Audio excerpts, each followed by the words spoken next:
રાજકોટના જેતપુરમાં રીલની આડાશમાં થયેલા અકસ્માતનો મામલો, જેમાં કારના અકસ્માત સમયનો વધુ એક વિડીયો પણ સામે આવી રહ્યો છે।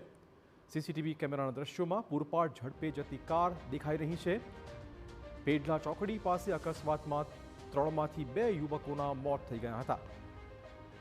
કારની ડિવાઈડર સાથે ટક્કર થયા બાદ દિવાલમાં અથડાઈ હતી। અકસ્માત પહેલા યુવાનોએ કારની તેજ રફતારની સ્ટોરી મૂકી હતી। રાજકોટના જેતપુરમાં રાજકોટ પોરબંદર હાઈવે પર પેડલા ચોકડી પાસે મોડી રાત્રે અકસ્માત થયો હતો, જેમાં 2 યુવાનોના મોત થઈ ગયા।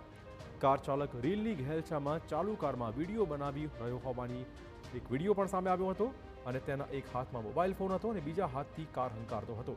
હાઈવે પર જાણે યમરાજની સવારી નીકળી હોય તેમ પૂરપાટ ઝડપે કારમાં સવાર યુવકો મસ્તી કરતા હતા। યુવકોએ પોતાના ઇન્સ્ટાગ્રામ આઈડી પર કારનો વિડીયો પણ મૂક્યો હતો, પણ છેવટે તેમની રીલ અને રફતારની મજા સજામાં ફેરવાઈ ગઈ।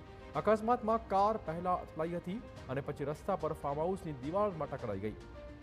કારમાં સવાર 3 યુવકોમાંથી એકનું ઘટના સ્થળે જ મોત થયું હતું, જ્યારે અન્ય 2 યુવકોને સારવાર માટે ખસેડાતા વધુ એક યુવકનું સારવાર દરમિયાન અવસાન થયું હતું। ત્યારે હવે અકસ્માતના સીસીટીવી ફૂટેજ પણ સામે આવ્યા છે।